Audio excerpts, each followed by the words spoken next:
Good morning, everybody. Welcome back to the video.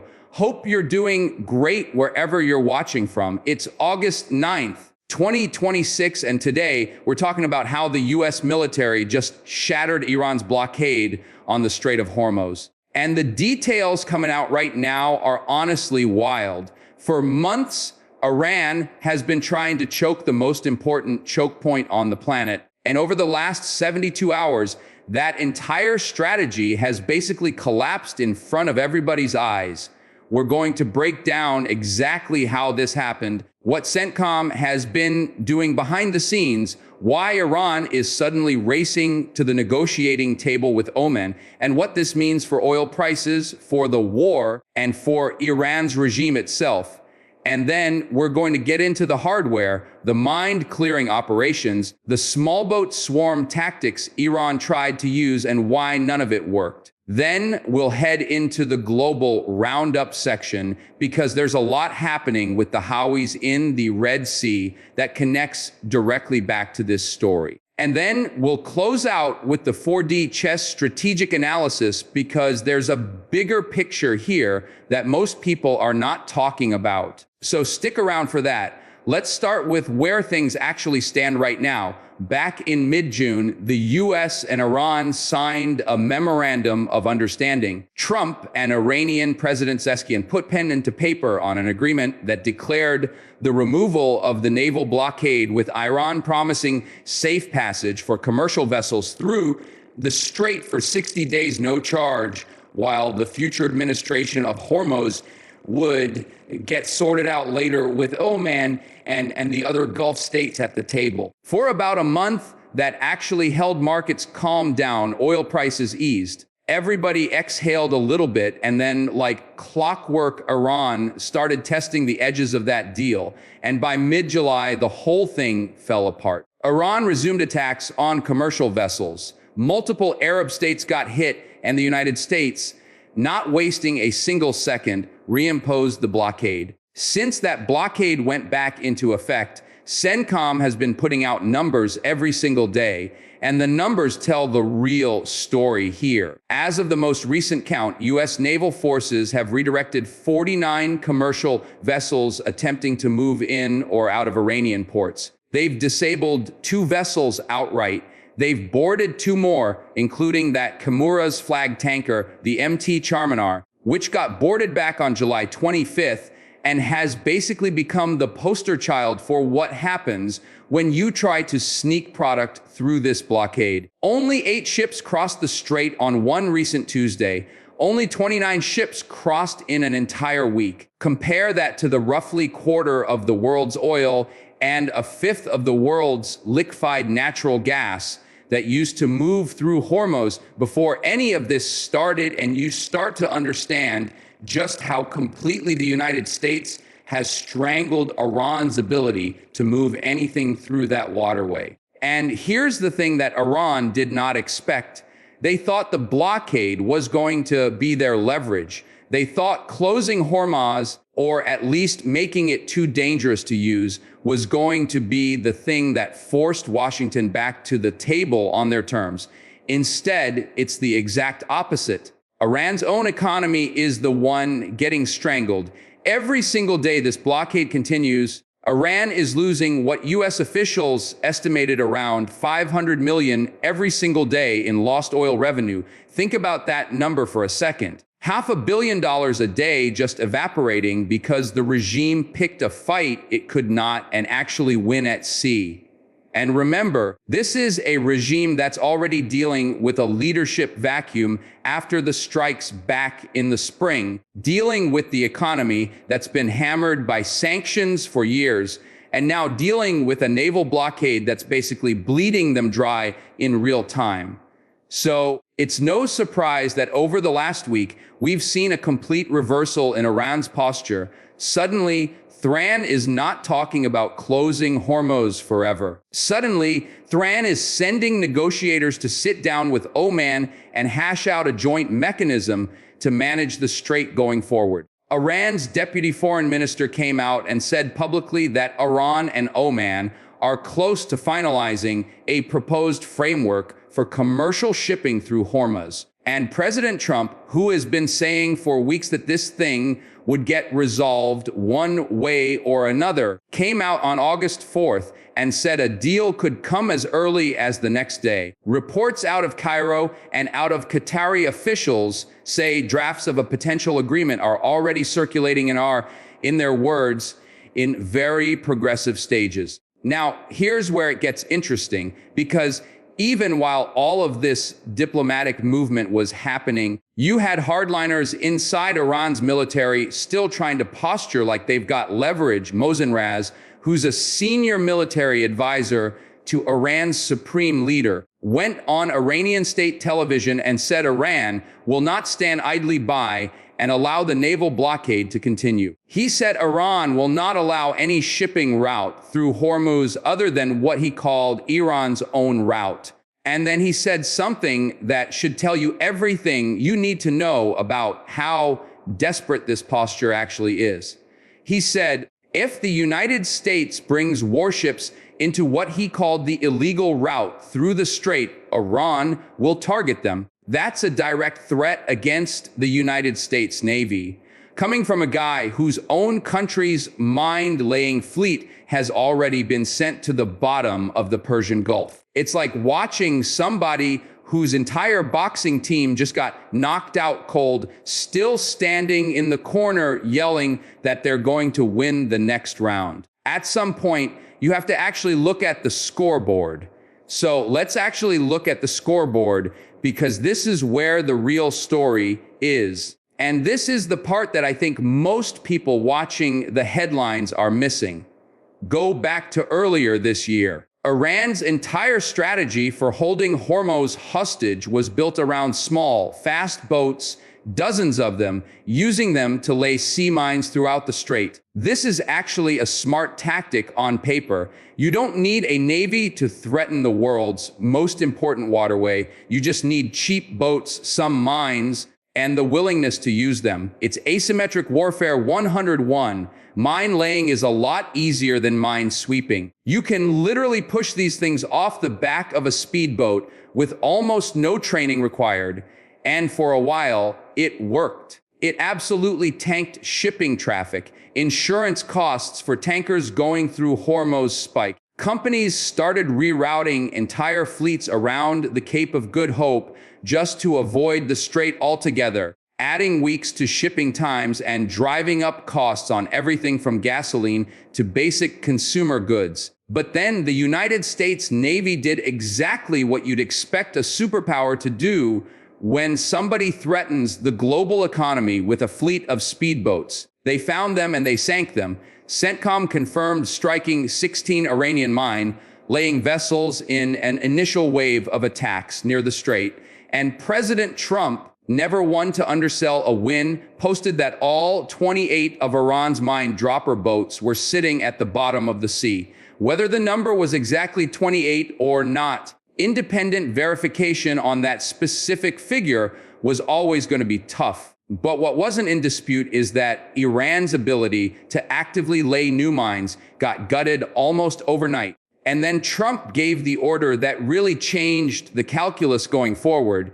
He told the Navy to shoot and kill any boat caught laying mines in the strait. Full stop. No warning shots, no hesitation. When you combine a standing shoot on sight order with a fleet that's already lost the overwhelming majority of its mine-laying capacity, you end up with exactly what we're seeing now, which is a regime that physically cannot project the kind of threat it needs to keep this blockade leverage alive. Now, let's talk about what's actually left in the water, because mines that have already been laid don't just disappear because you sank the boats that dropped them. This is where the U.S. Navy's mine countermeasures effort comes in, and it's honestly one of the more fascinating parts of this whole campaign. These mines aren't the classic spiky ball floating on the surface that you see in old war movies. Most of what Iran has been working with sits on the seabed or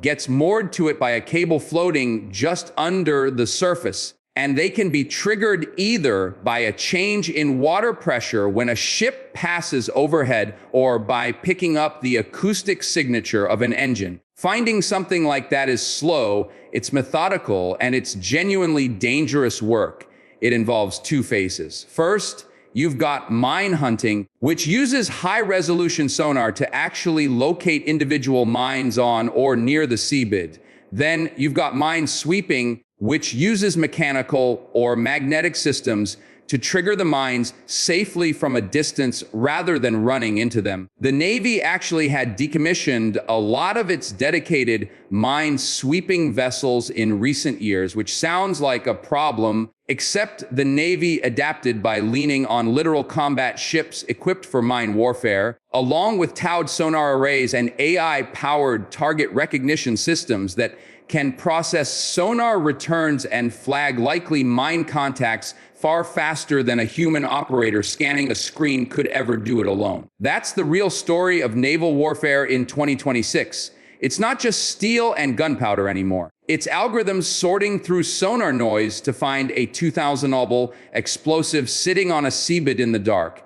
And once those mines get located and neutralized, that's when you actually get to declare the strait clear, not just militarily quiet, but physically safe for a fully loaded oil tanker to pass through without getting blown apart. And it's worth pointing out just how much risk the crews running this mission are actually taking on. Mine countermeasures work has always been one of the more thankless jobs in the entire Navy. You're not out there chasing down a visible target you can see on radar and engage from miles away. You're crawling along at slow speed through waters you know for a fact have live explosives sitting somewhere underneath you, trusting sonar returns and AI-flagged contacts to tell you where not to go. One wrong call, one mine that doesn't get flagged properly, and you're talking about a catastrophic loss right there in the strait. So every single day this operation runs without an incident is honestly a testament to how good these crews and this technology actually are. And that's part of why this entire campaign has taken the time it's taken. Nobody in the Navy is going to rush a mine clearing operation just to hit some arbitrary political deadline. Because the second you cut corners on something like that, you risk turning a diplomatic win into a humanitarian disaster with one single tanker explosion. So while Trump and the Iranian negotiators go back and forth on timelines in public, the actual operational tempo out on the water has stayed deliberate and methodical the entire time. And that discipline is exactly why we haven't seen a single mine strike a commercial vessel since this phase of the clearing operation kicked off. And that's exactly the phase we're in right now. Multiple reports over the last few days indicate the mine clearing operation has been running in parallel with the diplomatic track, which honestly makes total sense if you think about it from Washington's side. You don't want to sign a deal to reopen Hormuz and then have the first tanker that tries to use it get blown up because somebody forgot to finish the mine sweeping. So while Razir is on state television making threats, and while negotiators in Muscat are hashing out the actual legal framework for how shipping traffic gets managed going forward, U.S. Navy assets are quietly doing the unglamorous, extremely technical work of making sure the water is actually safe to sail through. CENTCOM has continued putting out its own statement through all of this too, insisting that despite everything Iran has thrown at this waterway, the strait remains open and U.S. forces continue operating there. That's a direct contradiction to what Rizia and other hardliners in TAN are claiming. And honestly, the fact that oil prices didn't spike into total chaos territory tells you which version of events the market actually believes. Brent crude has been sitting around $8 a barrel, which sounds like a lot until you remember where it was at the absolute peak of this conflict. The $80 a barrel with hope of a deal on the table is a completely different economic reality than what we saw back when the strait was fully closed and prices were spiking well past that. Let's back up for a second and actually talk about why Hormuz matters so much in the first place. Because I think sometimes we throw around numbers like a fifth of the world's oil, and it doesn't really land until you break down what that actually means day to day. The Strait of Hormuz is only about 21 mi wide at its narrowest point, and the actual shipping lanes that tankers use to navigate through it safely are even narrower than that, just a couple miles in each direction, one for inbound traffic and one for outbound. That's the entire artery the global energy economy runs through. There is no alternative route that can absorb that kind of volume overnight. Sure, you can reroute some cargo around the Cape of Good Hope, which is exactly what a lot of shippers started doing when this thing kicked off. But that adds somewhere around 2 to 3 weeks of extra transit time and millions of dollars in additional fuel costs per voyage. You can push some volume through pipelines that bypass the strait entirely. And Saudi Arabia has actually been doing exactly that, converting some of their gas liquid pipeline capacity over to crude oil service and pushing their east-west pipeline all the way up to a record 7 million barrels a day, well past what that pipeline was originally designed to handle. But even with all of that creative routing, none of it comes close to replacing the raw volume that used to move through Hormuz on a normal day. So when Iran threatened to shut this down, they weren't just threatening a regional inconvenience.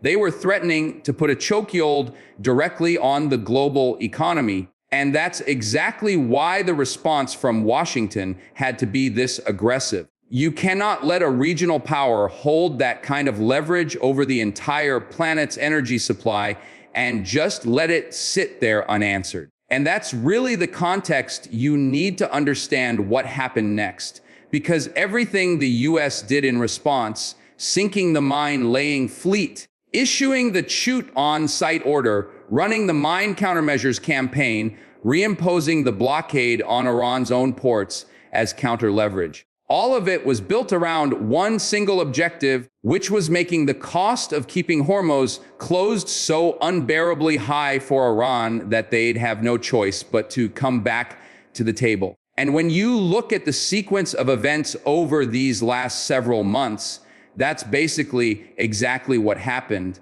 Just slower and messier than anybody probably expected going in. Now, let's talk about why Iran blinked, because I don't think it was one single thing. I think it was death by 1,000 cuts, and each cut on its own maybe wouldn't have been enough.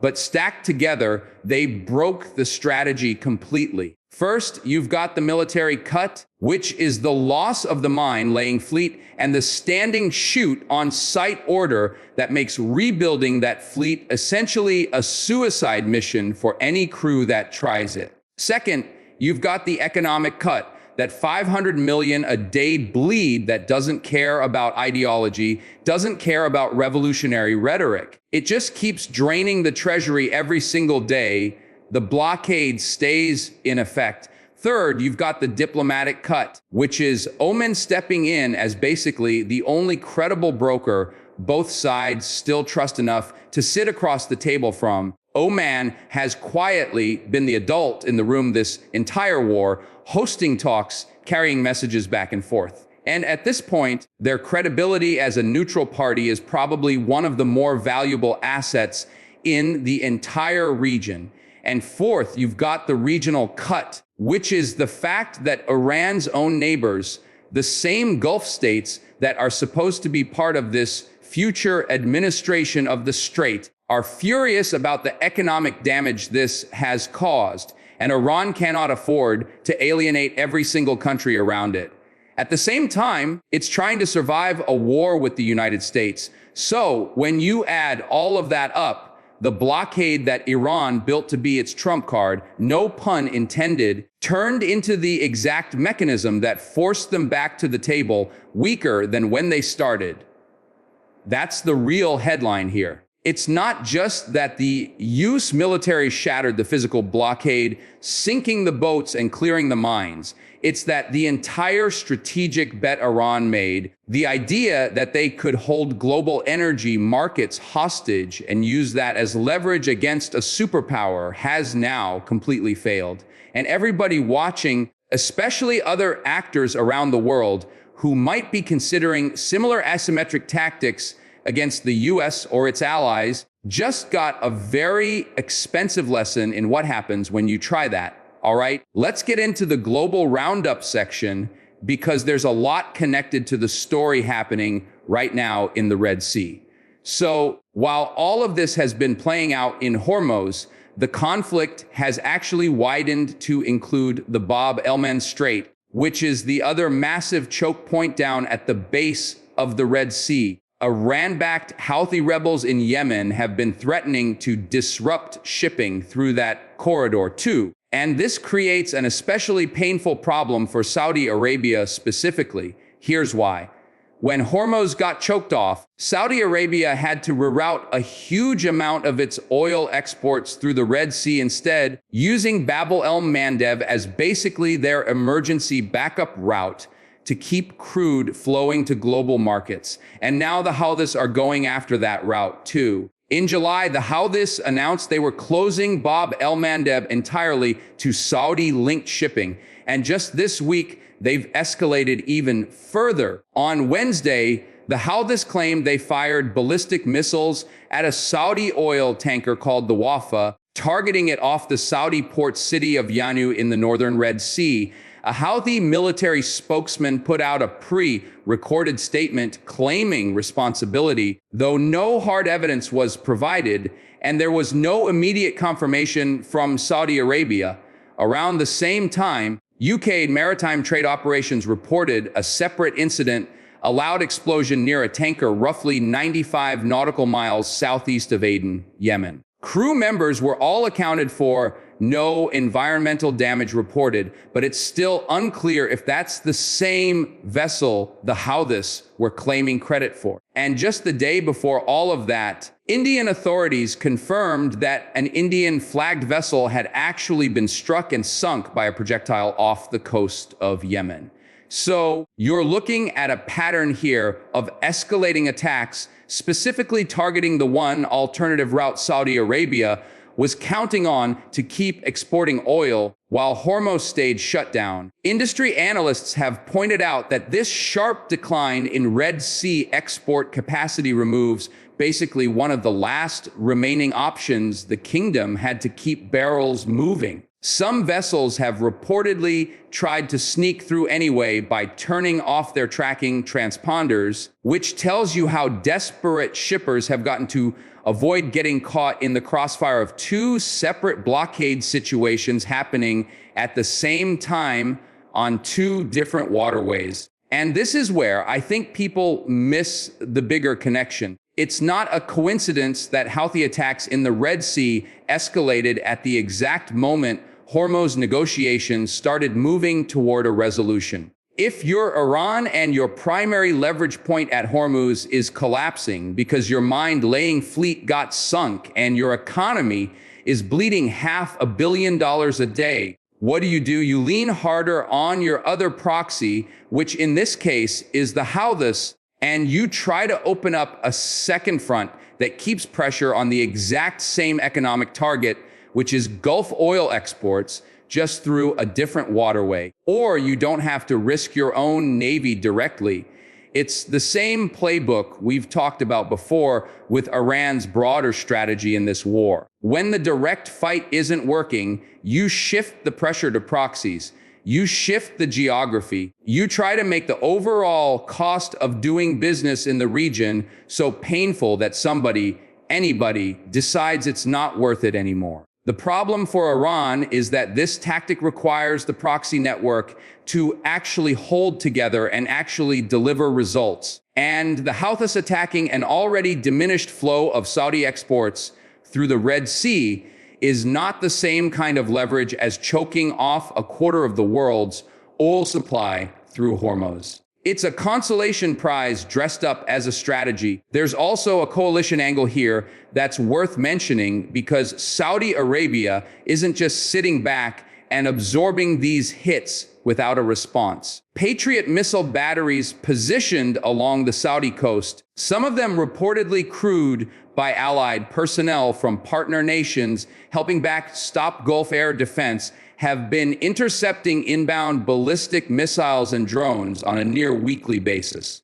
At this point, every successful intercept is a story that doesn't make headlines because nothing blew up. But every failed intercept becomes international news within hours. That imbalance in coverage makes it easy to forget just how many of these attacks are actually being stopped before they ever reach their target. And that matters for this story specifically because it tells you the healthy escalation, as aggressive as it looks on paper, is running into the exact same problem Iran's mine lane campaign ran into up in Hormuz. The attacking side can keep launching, but the defending side has technology and coordination on its side that's intercepting a significant share of what gets thrown at it, which means the actual economic disruption caused by each individual attack is smaller than the headline suggests. Even while the political and psychological pressure from the attacks continues to build, that psychological pressure piece is actually the real point of this whole southern front for Iran. They know they can't physically choke off Saudi Arabia's Red Sea alternative the same way they were choking Hormuz. What they can do is keep the threat visible enough, keep tankers nervous enough, keep insurance premiums high enough that shippers start avoiding the region altogether out of caution rather than because of any hard blockade. It's a cheaper, lower risk version of the same strategy, just scaled down to match what's actually left in Iran's proxy toolkit after the direct approach failed. Now, let's take everything we just covered and put it into the 4D chess strategic analysis section. Because here's the pattern that connects all of this together, and I think it's the piece that a lot of coverage is completely missing.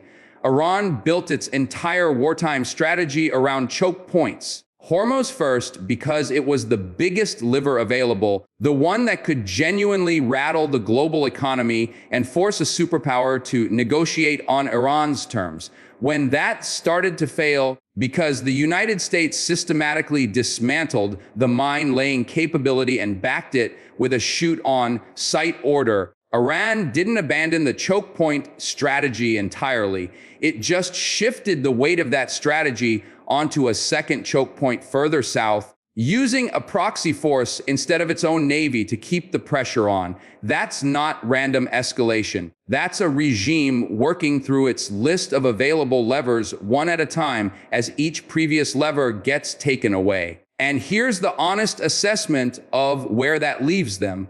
Every layer of this strategy requires physical assets that can be found, tracked, and destroyed, or a proxy network that can be squeezed through diplomatic and military pressure on its patron. Mines require boats. Boats can be sunk. Missiles fired from Yemen require launch sites and supply chains that trace back to Tehran. And that supply chain has already been targeted repeatedly throughout this war. So what Iran is really doing right now is buying time, stretching out the appearance of leverage for as long as possible while the actual substance underneath that leverage keeps getting eroded piece by piece. The 500 million a day drain doesn't pause while the healthiest fire missiles into the Red Sea.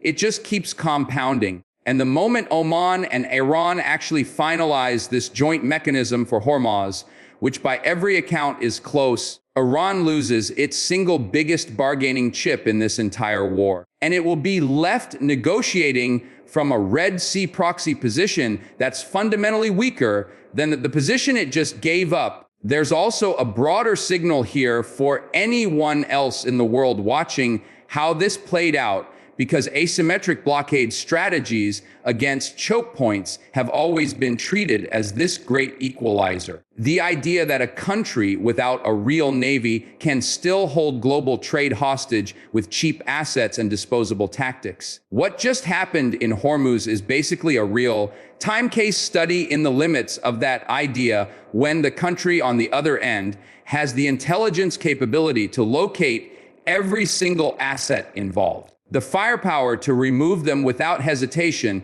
and the economic leverage to simply outlast the other side financially. Iran didn't lose this fight because they lacked creativity in how they approached it. They lost because creativity alone doesn't overcome a 500 million a day hole in your treasury, while the other side is out there sinking every boat you send to maintain the threat. And I think that's the lesson regional actors everywhere are quietly absorbing right now, whether they say it publicly or not. There's one more thing worth sitting with before we wrap this up, and it's the question of what a genuinely reopened Hormuz actually looks like in practice. Because reopening a choke point after a war isn't as simple as flipping a switch back to normal. Insurance underwriters are going to want weeks, maybe months of clean transit data before they bring war risk premiums back down to anything close to pre-conflict levels. Shipping companies that rerouted entire fleets around the Cape of Good Hope aren't going to reverse those decisions overnight either, because repositioning that many vessels back into the Gulf trade lanes takes time and costs money of its own. So even in the best case scenario, where Oman and Iran signed their framework this week and the mine clearing operation wraps up cleanly, you're probably looking at a gradual ramp back up to full capacity rather than an instant return to the 20 million barrels a day this strait used to handle before any of this started. That's actually useful context for understanding why oil prices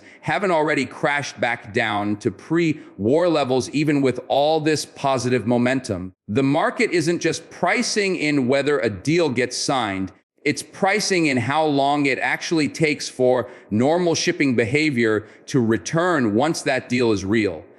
So where does this actually leave us going forward? Watch the Oman talks closely over the next few days, because if that framework gets finalized and signed, that's going to be the real signal that this blockade era is ending, not just Trump posting that a deal could come as early as tomorrow, which we've kind of heard before. If you've been following this closely, watch the CENTCOM daily updates on vessel numbers too. Because if that number of ships crossing the strait each week starts climbing back up towards something resembling normal traffic, that tells you the mine and clearing operation is wrapping up and shippers are starting to trust the waterway again, which is honestly the biggest indicator of all, because insurance companies and shipping conglomerates don't send billion-dollar tankers through a strait based on political promises. They send them through based on actual risk assessments.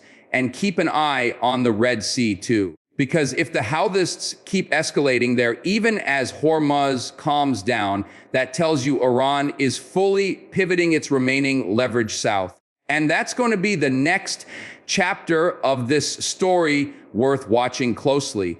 What do you guys think about all of this? Do you think Iran actually follows through and signs a real long-term deal on Hormuz? Or do you think this is just another temporary pause before the next round of attacks starts back up? Let me know what you think down in the comments. I genuinely love to hear your take on where this heads next. And if you found this breakdown useful, drop a like on the video. It genuinely helps get this kind of analysis in front of more people who are trying to actually understand what's happening over there instead of just scrolling past another headline. If you're new here, go ahead and subscribe so you don't miss the next update. Because with how fast this Oman deal seems to be moving, there's a real chance we get major news within days, not weeks. And if you know somebody who's been asking what's actually going on with oil prices or the war in general, go ahead and share this with them. It'll probably explain things better than whatever they've been seeing in a 30-second on clip somewhere. Thanks so much for watching, everybody, and I'll see you in the next one.